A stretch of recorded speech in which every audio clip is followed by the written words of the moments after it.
I am Gwen Bird, Dean of Libraries at Simon Fraser University, and it is my pleasure to welcome you here to the second installment of our One Book, One SFU initiative. And I have to say, it's a great-looking group out there tonight.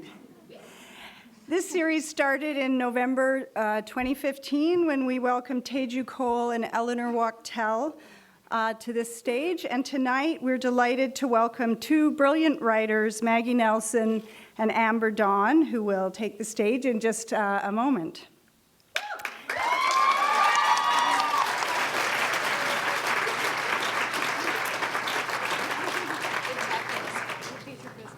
I want to begin by acknowledging that we're gathered here on the traditional territories of the Musqueam, Squamish, and Tsleil-Waututh First Nations. Their territories were never ceded through treaty or any other means, and it is our privilege to be gathered here tonight and to live and work on this land. The SFU Library has worked with many partners and volunteers to make this event possible this evening, and I'd like to take a moment to extend my thanks to them. First to Am Johal and his wonderful team at the Van City Office of Community Engagement at SFU Woodwards, to the UBC Creative Writing Program for their support and partnership, to Chris Brayshot, Pulp Fiction Books, who will be selling books by both Maggie Nelson and Amber Dawn at the conclusion of the event. I'm sure a lot of you are already familiar with Pulp Fiction, Vancouver's legendary independent bookstore.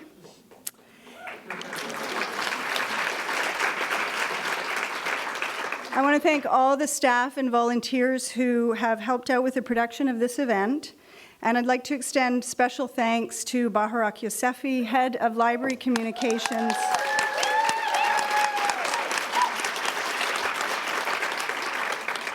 She masterminded this evening's event, and she pitched the One Book, One SFU idea for us in the first place. And I'll just say what a pleasure it is to work with such creative, passionate, and talented people. I have a couple of housekeeping items. Our event this evening is being filmed and photographed, and if you don't wish to have your photo taken, please see one of the staff members to assist you, and we'll make sure that you're not on camera. There are all-gender bathrooms available on the third floor, this main level, and I'd like to ask you to turn your cell phones off before we begin if you haven't already done so. And now it is my honor to introduce Amber Dawn. She is a writer living on unceded territory of the Musqueam, Squamish, and Tsleil-Waututh First Nations. Her memoir, How Poetry Saved My Life, a Hustler's Memoir, won the 2013 Vancouver Book Award. She is the author of the Lambda Award-winning novel Sub Rosa, and she is editor of the anthologies Fist of the Spider Woman, Fear and Queer Desire, and With a Rough Tongue. Her newest book, Where the Words End and My Body Begins, is a collection of Glausa-form poems. She currently teaches creative writing at Douglas College and at the University of British Columbia, as well as acting as a volunteer mentor at several community-driven art and healing spaces. Please join me welcoming Amber Dawn.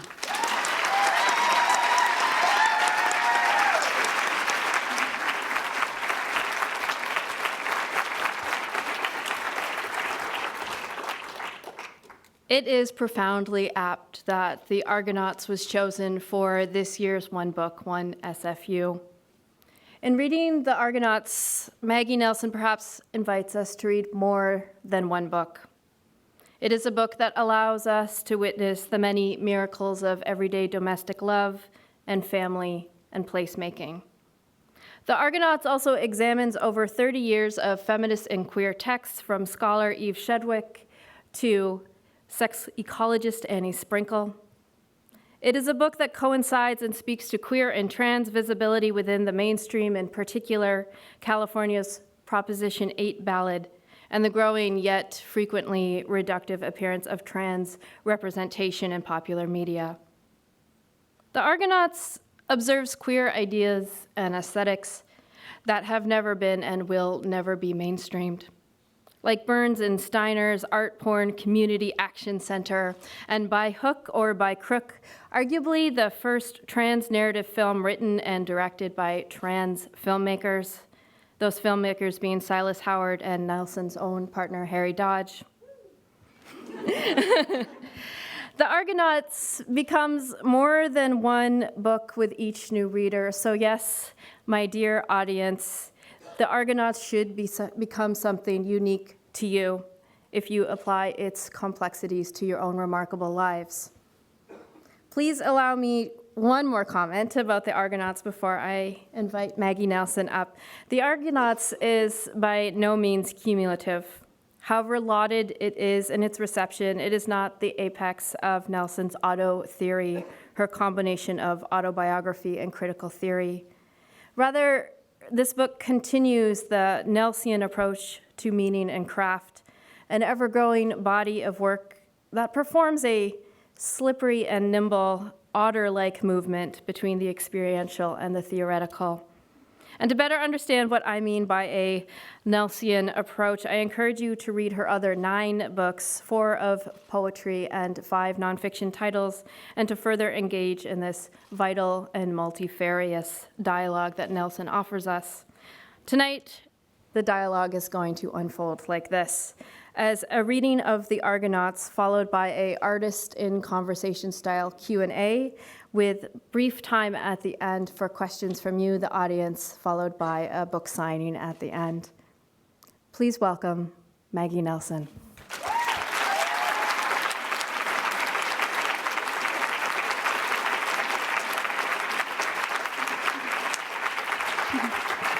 You guys, did you notice that Amber is wearing colors that match this book intentionally? It's amazing, right?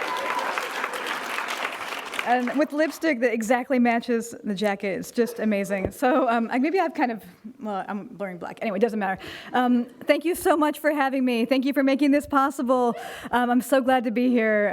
It's been a long time since I've been to Vancouver, and I'm just thrilled. And I can't wait to talk to you guys and talk to Amber. So I'll make the reading part of this fairly brief. And it's really nice to have left the United States for the night. I feel like I'm getting some years back on my life. So I'm just going to read a teeny little blip of this book, which I won't really introduce at all, and then we'll just move on. So, but this is right from smack in the middle of the book, and which doesn't really move. It has a general time narrative from about 2007 to 2013, and this is in 2011, so kind of in the middle of that. 2011, the summer of our changing bodies. Me, 4 months pregnant, you, 6 months on tea. We pitched out in our inscrutable hormonal soup for Fort Lauderdale to stay for a week at the beachside Sheraton in monsoon season so that you could have top surgery by a good surgeon and recover. Less than 24 hours after we arrived, they were snapping a sterile green hat on your head, a party hat, the nice nurse said, and wheeling you away. While you were under the knife, I drank gritty hot chocolate in the waiting room and watched Diana Nyad try to swim from Florida to Cuba. She didn't make it that time, even in her shark cage. But you did. You emerged 4 hours later, hilariously zonked from the drugs, trying in vain to play the host while slipping in and out of consciousness. Your whole torso more tightly bound than you've ever managed yourself. A drain hanging off each side, 2 pouches that filled up over and over again with blood stuff the color of red Kool-Aid. To save money over the week, we cooked our food in the hotel bathroom on a hot plate. One day we drove to a sports chalet and bought a little tent to set up on the beach because the beachside cabanas cost too much money to rent. While you slept, I ambled down to the beach and set up the tent and then tried to read Eve Sedgwick's A Dialogue on Love inside. But it was like a nylon sweat lodge in there, and neither I nor the 4-month-old fetus could tolerate it. I had started showing, which was delightful. Maybe there would be a baby. One night we splurged in our sober way and had $8 virgin strawberry daiquiris at the infinity pool, which was stocked with Europeans on cheap vacation packages. The air was hot and lavender with a night storm coming in. There was always a night storm coming in. Frat brothers and sorority sisters thronged every fried fish joint on the boardwalk. Their crowds were loud and repulsive and a little scary, but we were protected by our force field. On our third day, we drove to the second largest mall in the world and walked for hours, even though I was dizzy and exhausted from early pregnancy and the suffocating heat, and you were just barely over the lip of your Vicodin. At the mall, I went into motherhood maternity and tried on clothes with one of those gelatin strap-on bellies they have, so you can see what you'll look like as you grow big. Wearing the strap-on belly, I tried on a fuzzy white wool sweater with a bow at the sternum, the kind that makes your baby look like a present.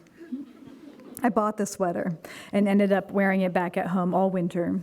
You bought some loungy Adidas pants that look hot on you. Over and over again, we emptied your drains into little Dixie cups and flushed the blood stuff down the hotel toilet. I've never loved you more than I did then, with your Kool-Aid drains, your bravery in going under the knife to live a better life, a life of wind on skin, your nodding off while propped up on a throne of hotel pillows so as not to disturb your stitches. The King's Sleep, we called it, in homage to our first pay-per-view purchase of the week, The King's Speech. Later, from our Sheridan Sweet Sleeper bed, that's all caps with a TM sign around the sleeper, we ordered X-Men First Class. Afterward, we debated assimilation versus revolution. I'm no cheerleader for assimilation per se, but in the movie, the assimilationists were advocating nonviolence and identification with the other in that bastardized Buddhist way that gets me every time. You expressed sympathy for the revolutionaries who argued, stay freaky and blow them up before they come for you, because no matter what they say, the truth is they want you dead, and you're fooling yourself if you ever think otherwise. Professor, I can't stop thinking about the others out there, all those minds I touched. I could feel them, their isolation, their hopes, their dreams. I tell you, we could start something incredible. Eric, we can help them. Eric, can we? Identification, that's how it starts, and it ends with being rounded up, experimented on, and eliminated. Professor, listen to me carefully. My friend, killing Shaw will not bring you peace. Eric, peace was never an option. And so we bantered good-naturedly, yet somehow allowed ourselves to get polarized into a needless binary. That is what we both hate about fiction, or at least crappy fiction. It purports to provide occasions for thinking through complex issues, but really, it has predetermined the positions, stuffed a narrative full of false choices, and hooked you on them, rendering you less able to see out, to get out. While we talked, we said words like nonviolence, assimilation, threats to survival, preserving the radical. But when I think back on it now, I only hear the background buzz of our trying to explain something to each other, to ourselves, about our lived experiences thus far on this peeled, endangered planet. As is so often the case, the intensity of our need to be understood distorted our positions and backed us further into the cage. Do you want to be right or do you want to connect? Ask couples therapists everywhere. Deleuze, Parnay say the aim is not to answer questions, it's to get out of it.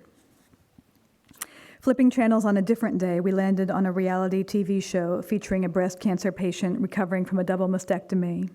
It was uncanny to watch her performing the same actions we were now performing, emptying her drains, waiting patiently for her unbinding, but with opposite emotions. You felt unburdened and euphoric, reborn. The woman on TV feared, wept, and grieved. Our last night at the Sheridan, we have dinner at the astoundingly overpriced, quote, casual Mexican restaurant on the premises, Dos Caminos. You pass as a guy, I as pregnant. Our waiter cheerfully tells us about his family and expresses delight in ours. On the surface, it may have seemed as though your body was becoming more and more male, mine more and more female, but that is not how it felt on the inside. On the inside, we were two human animals undergoing transformations beside each other, bearing each other loose witness. In other words, we were aging. And just because Amber had mentioned that we might talk about this, I'm going to read one more paragraph on a different account here. Okay. Many women describe the feeling of having a baby come out of their vaginas as taking the biggest shit of their lives. This isn't really a metaphor. The anal cavity and the vaginal canal lean on each other. They, too, are the sex which is not one. Constipation is one of pregnancy's principal features. The growing baby literally deforms and squeezes the lower intestines, changing the shape, flow, and plausibility of one's feces. In late pregnancy, I was amazed to find that my shit, when it would finally emerge, had been deformed into Christmas tree ornament-type balls. Then, all through my labor, I could not shit at all, and it was keenly clear to me that letting go of the shit would mean the total disintegration of my perineum, anus, and vagina all at once. I also knew that if or when I could let go of the shit, the baby would probably come out. But to do so would mean falling forever and going to pieces. In perusing the Q&A sections of pregnancy magazines at my OBGYN's office before giving birth, I learned that a surprising number of women have a related but distinct concern about shit in labor. Either that or the magazine editors are making it up as a kind of projective propaganda. Question: if my husband watches me labor, how will he ever find me sexy again, now that he has seen me involuntarily defecate and my vagina accommodate a baby's head? This question confused me. Its description of labor did not strike me as exceedingly distinct from what happens during sex, or at least some sex, or at least much of the sex I'd heretofore taken to be good.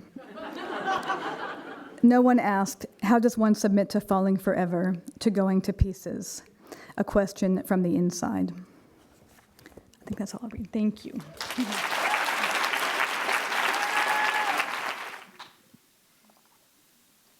Do you feel loved and ready? I feel good. Okay. I'll take it. Okay. So, in The Guardian, a quote of which appears in this event, Olivia Lang comments on how the words "I love you" appear in your opening paragraph. I would like to comment on how ass fucking also appears in your opening paragraph. Perhaps no other act has been symbolically used to vilify queers than ass fucking has. It is literally causes mainstream moral panic. It's a normative disruption. So in placing "I love you" and ass fucking together in your opening, were you setting a kind of intention for yourself and for the readers? I love that opening question. That's probably why I wanted to do this event, because I was like, this is gonna be much more fun than most of anything I've done. This book has been such a wild trip because of all the books I've written, when I was editing it, like editing the order, when I decided on that paragraph coming first, which was kind of an accident because I was shuffling the book a lot and I had an editor who was like, why don't you just start with the earliest temporal thing first? So I kind of culled through it, and the first passage that said 2007 was that opening paragraph. So I put it at the front, and as soon as I did, I thought, this is perfect, I love it. And then I thought, well, that'll really, I was like, all prizes are off or something, And it was really weird because, all through writing it and then all through editing it and all through all the decisions I made, I always do this, so this is not a new thing, but, every decision was, for what I thought I needed, the book needed, maybe, I don't know if I care about what the world needs or doesn't need, but I wouldn't aggrandize that far, but just kind of like what needed to happen, and that all needed to happen in the first paragraph, but it really, it was really shocking to me that the book was able to take such a, just that, if like a one book thing, or like there are colleges who've read the book, like not the whole college, but like the first class or whatever, but just kind of like, things I just thought that I was kind of making, ethically and aesthetically good choices, but that would wall it off from certain audiences, and it's been amazing that didn't happen, Talk more about sequencing the paragraphs for the entire book. So you've untethered yourself from chronological time, although I know you did keep a record of when different passages and different paragraphs were written. But when it was time to put this book together as a whole, how did you decide where to put the anecdotes, where to put the ideas, and were you trying to ultimately lead the reader someplace through a certain trajectory of thought? Yeah, this project, a lot of books of mine, most of them have posed structural challenge, kind of forcing some kind of invention upon like what I'm doing. And in this case, the other book, I wrote a book called Bluettes about the color blue that was in chunks. And this book, to me, was kind of in chunks. But the problem with this book was that the chunks I'd written, unlike Bluettes, where each one was, I would say, the longest was maybe a page, and the shortest was maybe a sentence. But these chunks sometimes would be like an anecdote that would be like 3 or 4 pages or something. And I didn't, so the movable pieces were clunkier. And also thematically, it was, how do I say it? Like, it was a book where there was this kind of discussion of queerness, whatever that meant in the moment I was writing, and then also this stuff about maternity. And when it became clear that the book's kind of raison d'etre, in a way, was putting them together, I had written a lot of pieces of the book, not thinking they were 2 different projects entirely, but that some of it was written for a long talk I gave on Eve Sedgwick, who had been a teacher of mine in graduate school, and who, if you read the book, I love her work very dearly. And some of it was written for a zine my friend A.L. Steiner, who's a great artist, was making for an art show of hers called Puppies and Babies, and some of it was written as just kind of more diaristic writing about taking care of a newborn and telling a birth story. So it was just like, it was clunky, but like I said, it was, when you ask about putting it together, it was, I think this is, even though there's a lot of content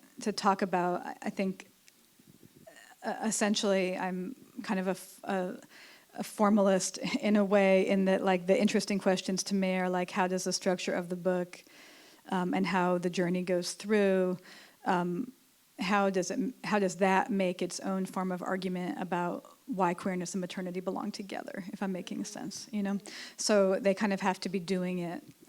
It has to be doing it, not just saying it,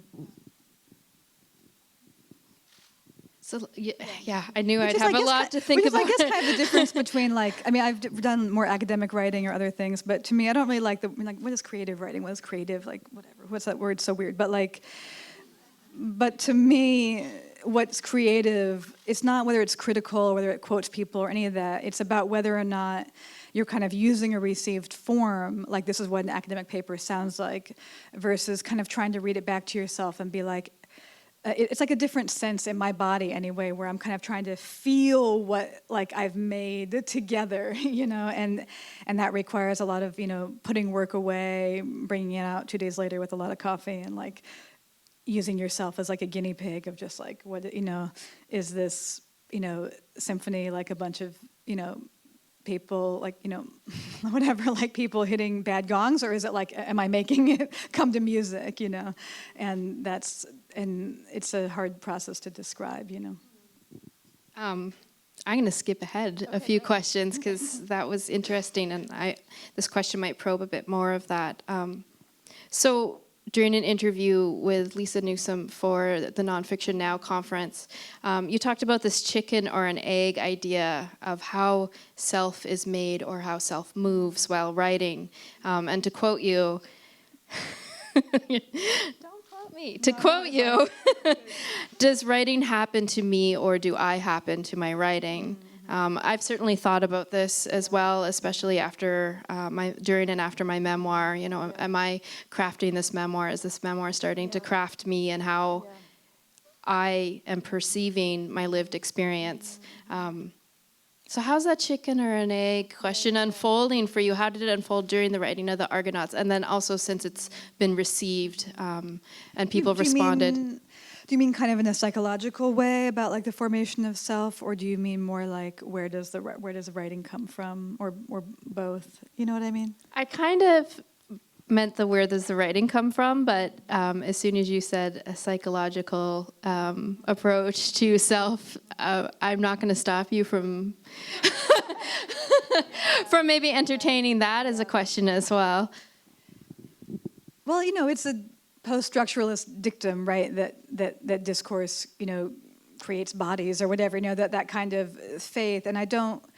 I think I've I've worried over that issue in different, kind of in different genres of worrying. Like in Bluets, have kind of a long passage about using words to remember experience, being kind of like putting scrapbooks in a photo album, where you just, after you've written about the thing, you just remember, the version of it that you wrote down, and you don't remember all the other parts that fall away. And I mean, I think in that way I was writing and in quoting Platonic dialogue about it being actually a kind of form of violence that some people feel like language does unto experience. And that concern persists in the Argonauts, which opens with my partner Harry and I having this,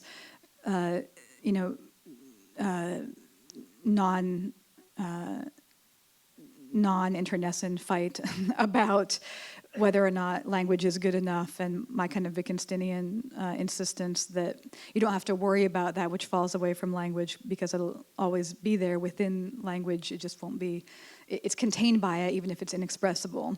And his kind of deep concern over the inexpressible, and if you're poetry, if you come from poetry, there's kind of an expression like, F the ineffable, like kind of like, fuck the whole tradition that's like, whoa, if I could only speak, well, speak, let's hear what you have to say. So I think, I'm kind of a speak person and more of an F the ineffable, but I do think that writing, my experience has been in writing about either critical issues or about autobiography, is that my thinking and my self-making is changed by the writing, sometimes in good ways, mostly in good, I would say, not like self-bettering, but I would say just burning out questions or obsessions that need airing out. And then sometimes I think it works in the ways I was describing in Bluets, where I do, I do think that, this is a very slim book, and even though people will say to me, like, don't you feel like you let it all hang out there? It's like, I'm much more concerned that I make sure I remember the vast multitudes of things that were not put into these pages, than what I get down. That was a rambling answer to all that, but yeah. We're here to listen to we're you here to ramble. ramble. Yeah, that's, 300 plus of us are here for any ramblings you have. Thank you. In the last 15 pages, Harry's name appears as grayscale text in the margins, just as the other quote-unquote many gendered mothers of your heart are cited. And in Harry's italicized passage, he recalls the death of his mother.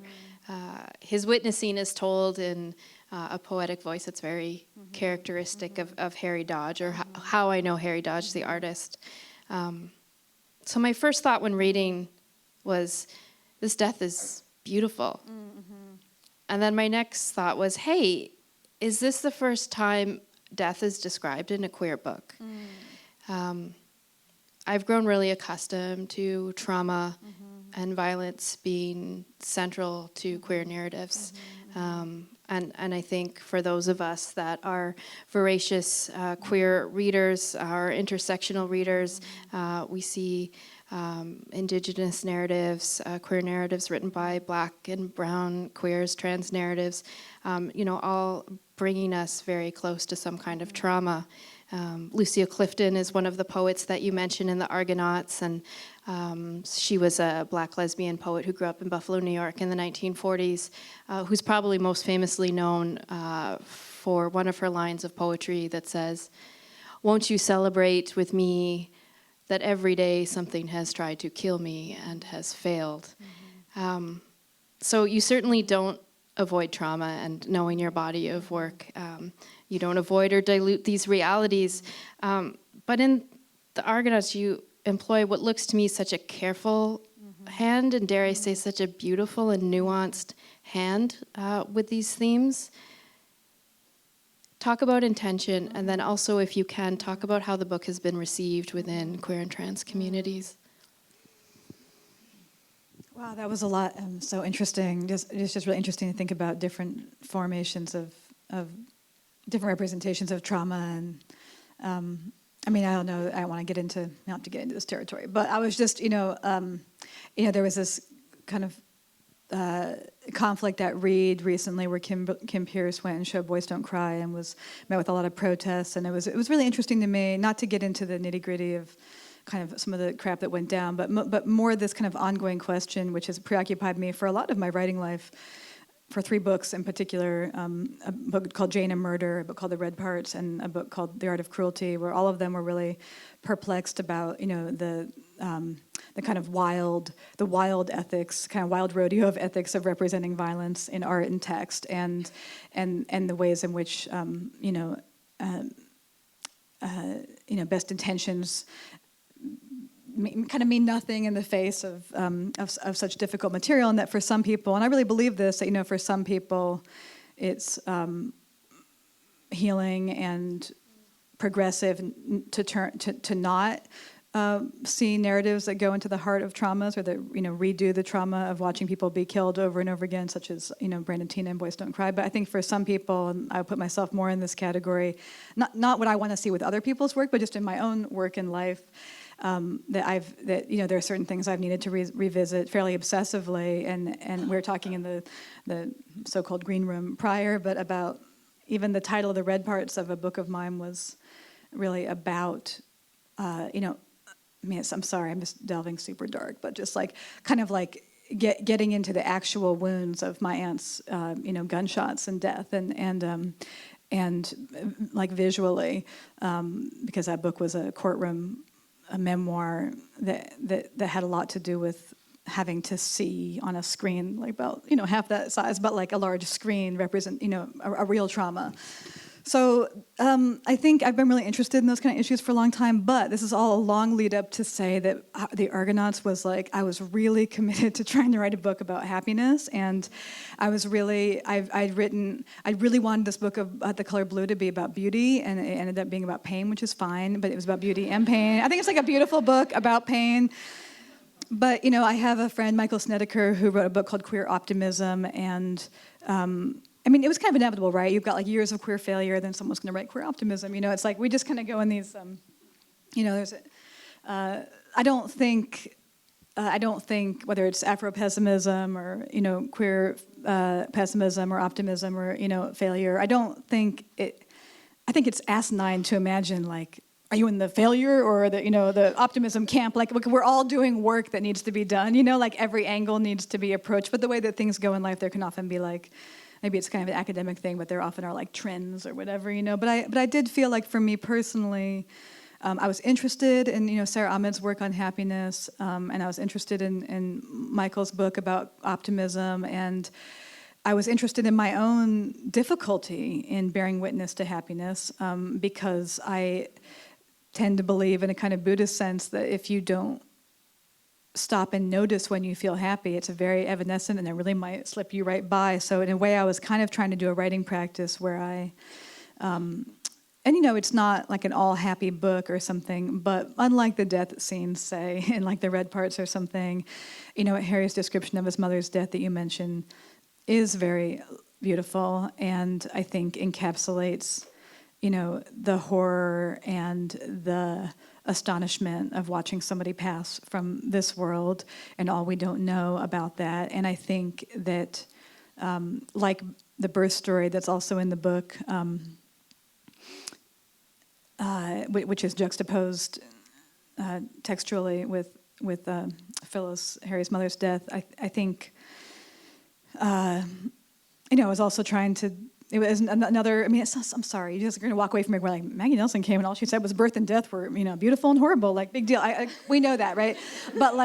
But there's something about the holding that experience of a thing where so many people who read that birth scene said, God, I'm so sorry. That sounds so awful. And I'm that was a good birth story. I felt smug putting that story in because all the rest of my friends were hospitalized for days or their uteruses involuted. Terrible things.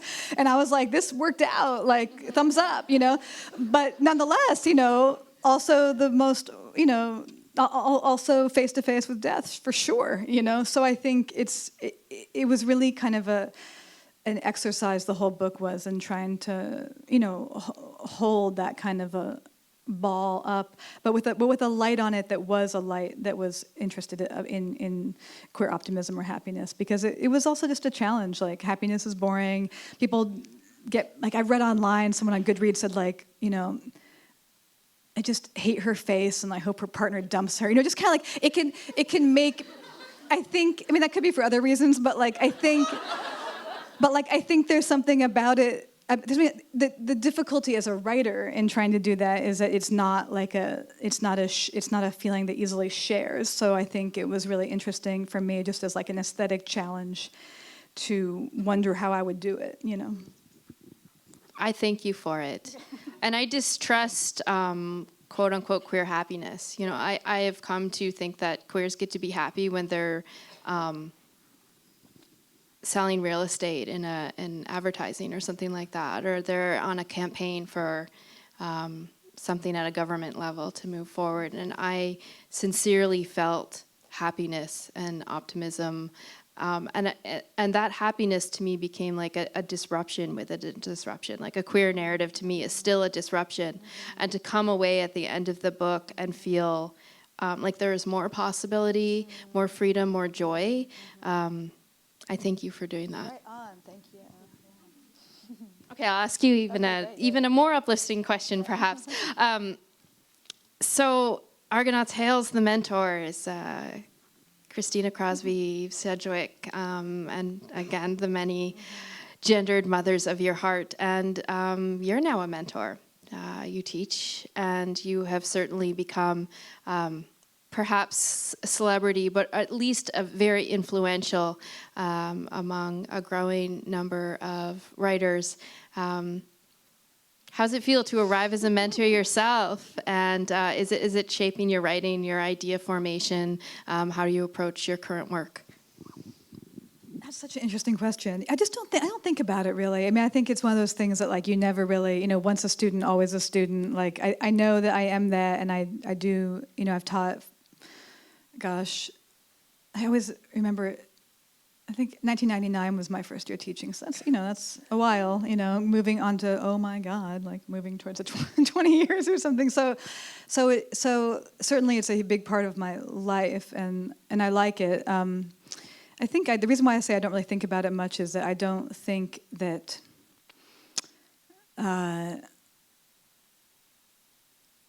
I think, I mean, this is kind of why some people have said to me, you know, not many people have said this, maybe one, but like have said, you know, it's weird how, like, you keep talking about the bodies of these female mentors and like how they looked coming into class, or what they, you know, all these different things. And I'm like, well, A, you know, welcome to the erotics of pedagogy, one, and then B, you know, but B, I feel like what I guess I was partly getting at was like, and this is why, I'm sorry, I'm taking a long time. Like, the reason why it's a blind spot is because people also transmit by just being who they are, you know? And so you get one thing from them when you're reading them at home. I mean, Eve Sedgwick was a really great example of this, because and she's passed, so I can say what I want. Like, she was, you know, somebody who I had one very definite relationship with on the page. You know, she wrote very, you know, dense, long, beautiful, kind of Henry Jamesian academic sentences, all this stuff. And then, you know, in person, does anyone meet Eve? Did any of you guys know Eve?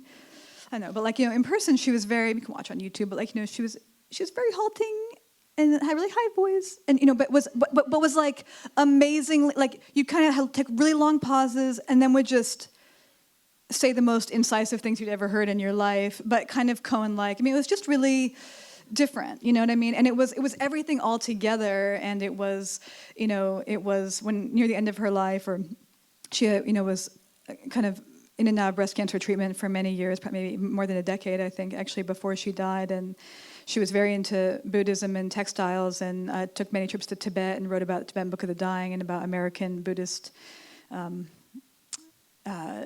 co-optations and traditions and different things. But, you know, she was always draped in textiles, and, you know, I mean, it was like a whole, you know, you get from people, it's like a whole thing that's coming at you, you know. And because we're gratefully, I think we don't know what we are, you know, like, I don't know what I'm transmitting to you per se, or I just choose not to think too hard about it. You just like make sure your flies up and, get shit off your teeth, and then you just go. Like, I think it's like, I guess it's just, to me, you just do, and you meet great students who are essentially fellow interlocutors along the way, and very quickly they become peers. I teach graduate school, and they're kind of peers there, and then as soon as they're graduated, they're, usually they come in their 20s or 30s anyway, so.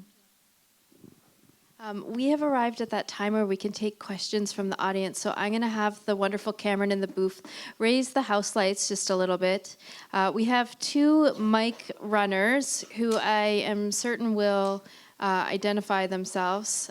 Here they are. So if you do have a question, please raise your hand, and we will do the best to get to as many of them as possible.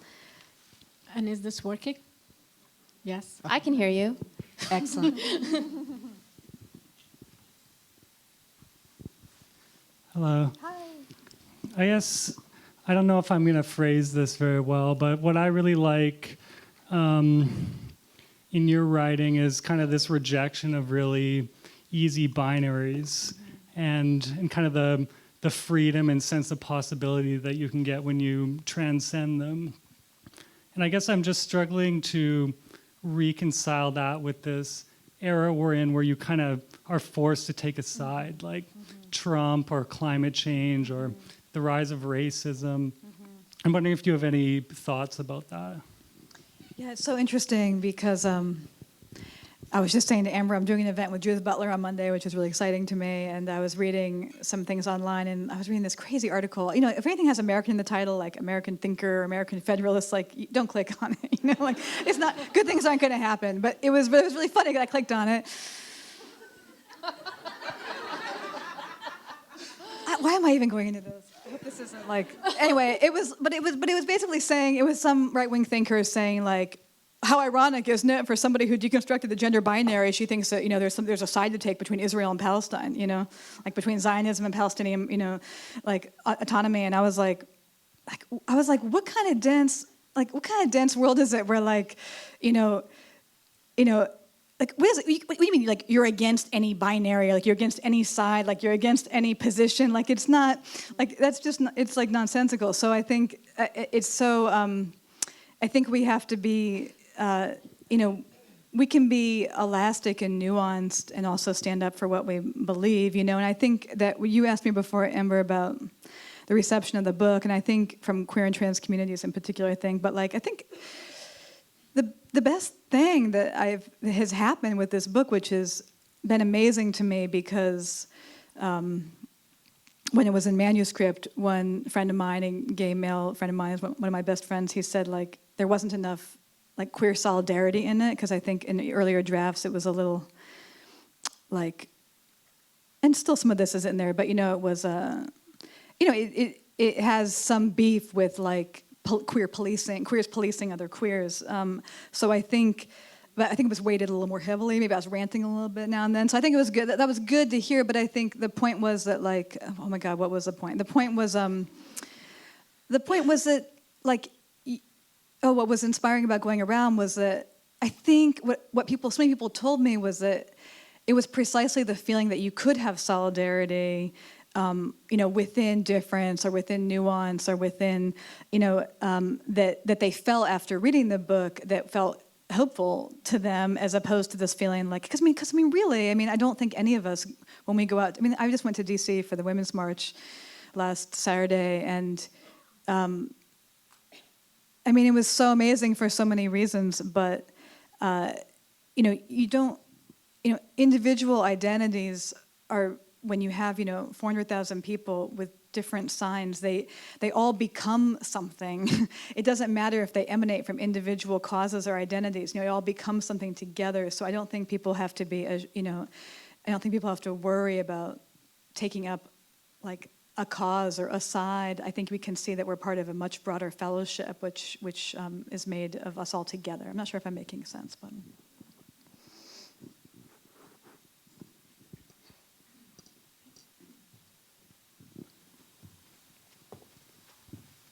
I'm usually this person running with the mic. Mm-hmm. So nice to be sitting.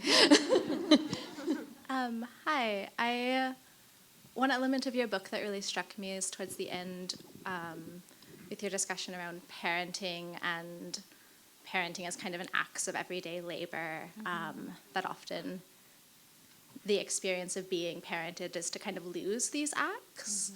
And I don't know, I think that resonated with me, and especially with what you're talking about the challenges of writing around happiness. I find as myself as a parent, discussing, kind of transmitting my everyday life is really difficult to place into words with folks who aren't experiencing that. I was curious about that aspect of the book, and that what there's been conversation or responses that you've had or thoughts you've had having written Do you about mean that. kind of like the Winnicottian line where he says, like speaking in the script of the child or the baby, he says, you know, I forget you, but you remember me to the parent, which I just think is so beautiful, because I think about that all the time, you know, because you remember so many things from your childhood as if you were alone, and like probably there was an eye on you, but you but you forgot it, you know what I mean? I think. I mean, I've actually written about things in my that I've described as being alone, and my family's read them and been like, "We were right there," you know. So I know it's true. But I mean, I'm curious to hear more about what you mean about like transmitting the day, like as a parent for you, like transmitting the day, like transmitting. What did you say? Transmitting the daily. I think just the daily experience of being with a child, Yeah. and letting that move your life is just I find that to be a very unique experience, and Yeah. I think I've resonated with what you're talking about, the experience of writing about happiness being maybe Yeah. a difficult thing to transmit to someone Yeah. else. The experience of kind of being in this very one-sided relationship where you're doing a Yeah. ton of labor. I don't know if it's still in here. I think it is. I think that there was I think it was longer at one point, but I think there was a rant against this woman who wrote a piece in the New York Times on Mother's Day. It was like a cover article, and it said like, you ever wonder why there's like no good writing about, being a mother, because it's boring and no one wants to hear about it, but again, like when I read it, I was like, well, I'll take that as a challenge, and I think that there's this, there's so many incrustations that we, like, that to me, I don't think that they're truths, but they're things that people tell each other, like, oh, you can't write well about motherhood, or like, oh, we've heard too many of X story before. Like, there are all these things people say, and like, they're so not rooted in fact. Like, any piece of good writing immediately blows them out of the water. So I think part of what's really hard as a writer is getting all those voices out of your head, so that, like if I'm writing a book like Bluets, which centers around heartbreak,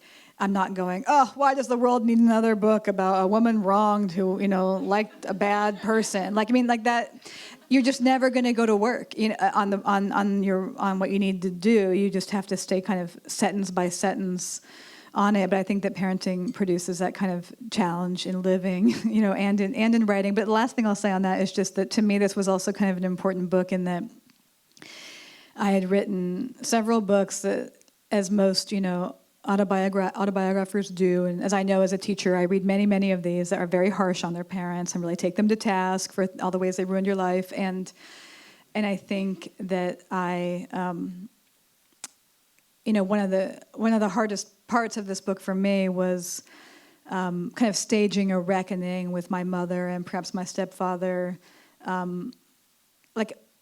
showing all the different kind of childish rages that I still harbor. And I mean, it sounds so cheesy, but of course, understanding as a parent that, I mean, as somebody once said to me, like, once you realize that as a mom, especially in our culture, that everything you do is wrong, you're really freed up, because you're like, like when people will be like, how can you write about your kids? You think that's ethical? And I'm like, anything I would have done would have been wrong. So that's fine. I'm not saying it's not like carte blanche, but you just realize how quickly people want to make something wrong. So I think that it was, it was not lost upon me in writing that I was writing about all these many mothers of my heart, but not my own mother, like not giving her credit for actually being my mother. And so the book to me had to kind of move to that as one of its revelations for me as a writer.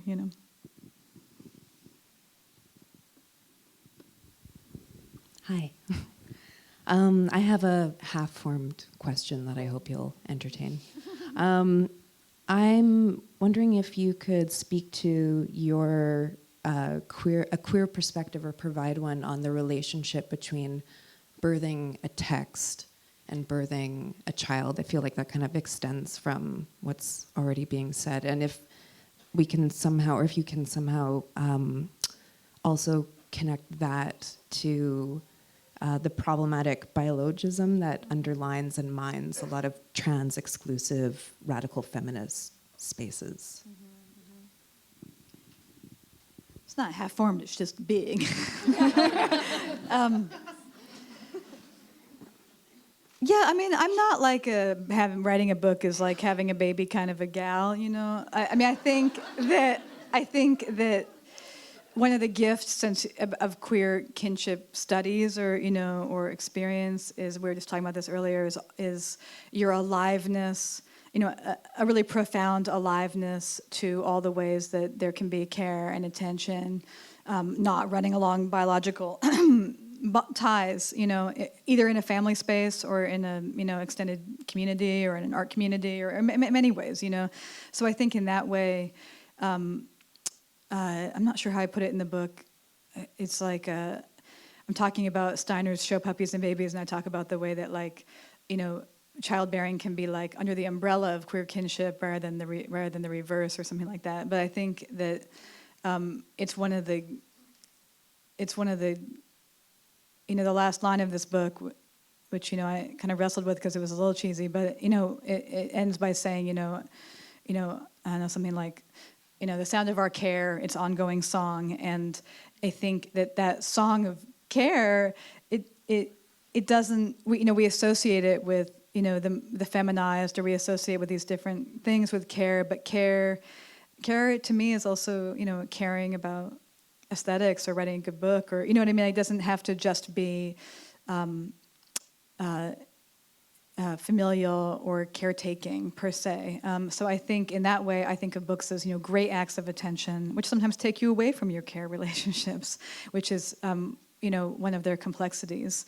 And I don't know. The other question about biologism and trans-exclusive stuff is, I don't know. I think I'm going to pause on that because I don't quite know how to connect it to the former, but I'll think about it for a minute.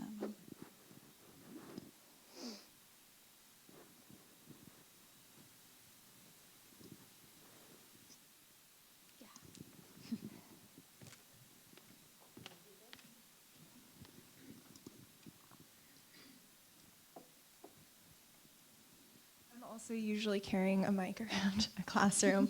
I was interested in when you were talking about using yourself as a guinea pig in the editing process.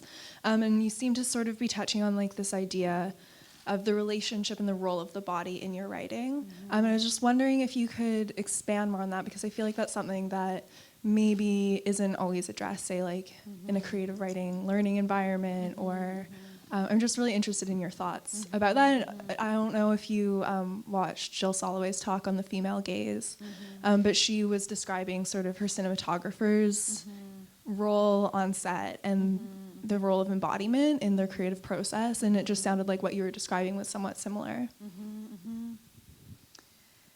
Yeah, I mean, the guinea pig quote, I was kind of cribbing it from Hervé Goubert, who's one of my favorite writers, and he once said, well, Paul Preciado uses this as an epigraph for Testo Junkie, for those of you who read it, but, Goubert says, when I write, I'm both the scientist and the rat he slits open for his research, and I think that like that kind of dual mentality of both being the slit open rat, I'm sorry, this is kind of yucky, but like, and the scientist doing the examination is really interesting to me, and I think that I've long been interested in a kind of post-shame or like post-confessional model of autobiography that looks at, that doesn't kind of enforce a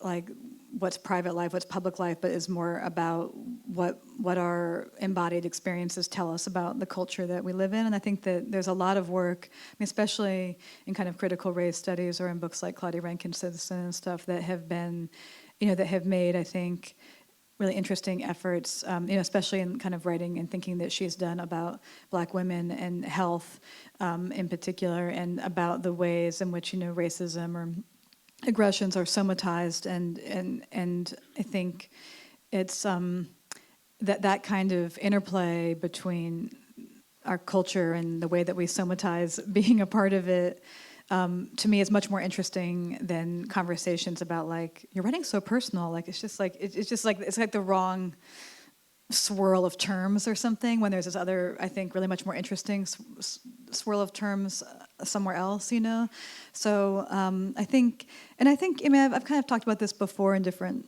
venues, but I think embodiment in writing can be a lot of things. Like, it can be writing literally about the body, but it can also be just,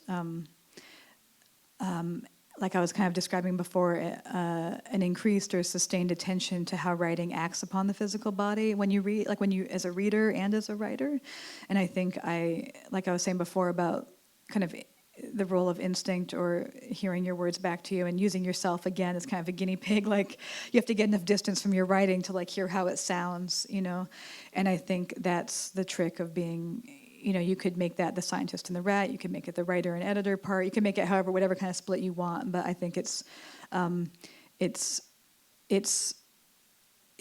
you can even do it, not a biography, but like in this book I wrote, The Art of Cruelty, it was really about kind of using myself again as like a guinea pig, like thinking of all these very intense works, like what did I feel like when I first saw Ana Mendieta's like rape piece or something, like what did it, and then trying to, through my embodied experience, come up with some critical judgments, not just tell like how I felt, but kind of also realizing that if art works on the senses, if it is in fact, like, Jacques Rancière has written a kind of like, a kind of, if its modus operandi is to increase what we actually literally can apprehend sensorially by having new experiences, then it's really critical to understand as a critic or reader how we are imbibing and reacting to stimulus, if that makes sense, I believe there's a question directly behind you.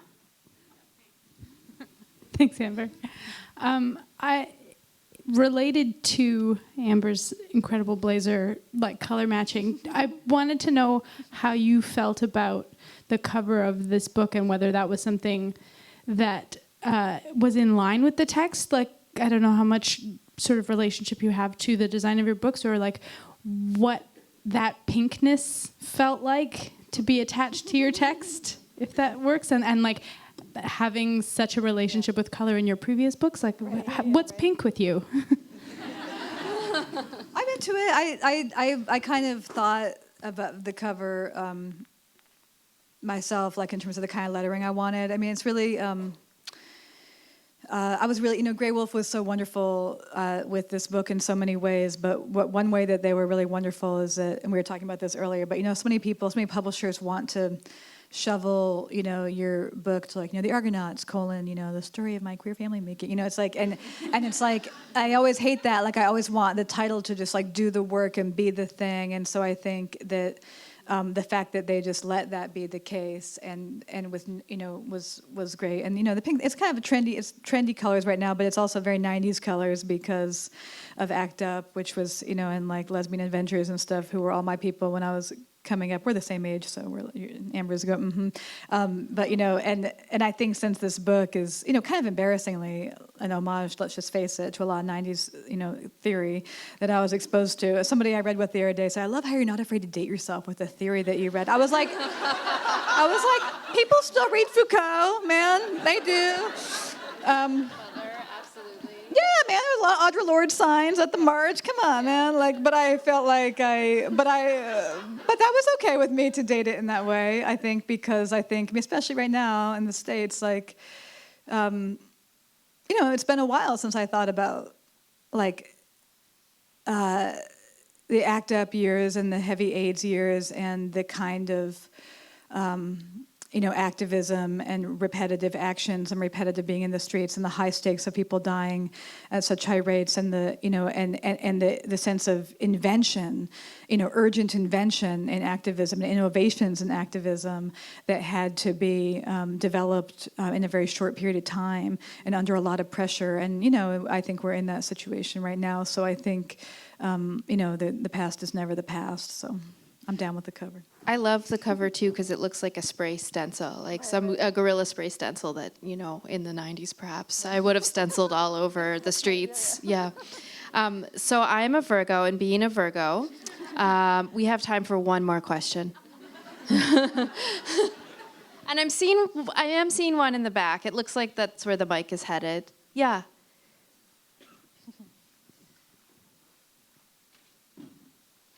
Hi.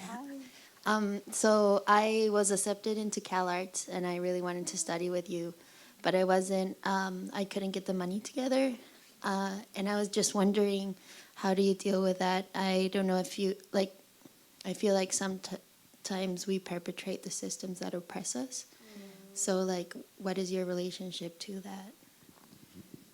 Yeah, no, I think that's a totally excellent point, and that I think that student debt and working as I do and what we refer to in the business as a high touch, high cost program, meaning is it's antiquated, it's dysfunctional, it's unethical. I mean, I don't think it's unethical. I think it's unethical. I mean, I think all graduate and non-graduate education should be free. So I think I don't think, kind of back to the binary decisions, of all the work that I could do in the world, I don't feel badly about teaching in higher education, even though I'm disgusted by the tuition structure, such as it is, because I think that, days spent with students reading and writing and making art and talking about them are the world that I want to live in and that they want to live in, and that we have to find ways to replicate them that don't participate in the kind of odious systems of student debt that I think are sinking by design. I don't mean at CalArts in particular by design. I just mean as I don't know how it's like in Canada. I'm sure you guys are doing much better here, but. Anyway, so I think that, I fight within my own environment for student funding tooth and nail, and I teach at an art school, and art schools are notoriously difficult because they don't tend to have the endowment structures that university system does in the United States. So they are kind of, they're like the giraffe amongst a herd of elephants in terms of how they're structured, but I'm very, I'm acutely aware because I direct my program and talk to people like you all the time, and we're about to do admission season again. I'm acutely aware of the ethical pinch of trying to convince people to come to a program that they feel like, might not be the best economic decision for them. I've never met anybody who was sorry that they went to my or other, I don't know other programs, but so that makes me feel good. But, it's something to work to change for sure, I'm going to tail it. So, I'm going to tail it. I'm going to ask you one more. Okay, good. So I've heard you in several interviews and also seen you as a panelist and a speaker talk about writing as a problem you need to solve or an obsession that needs your attention. So what's your problem? What's your obsession right now? Is it fair to ask you what's a little glimpse of what you might be working on next?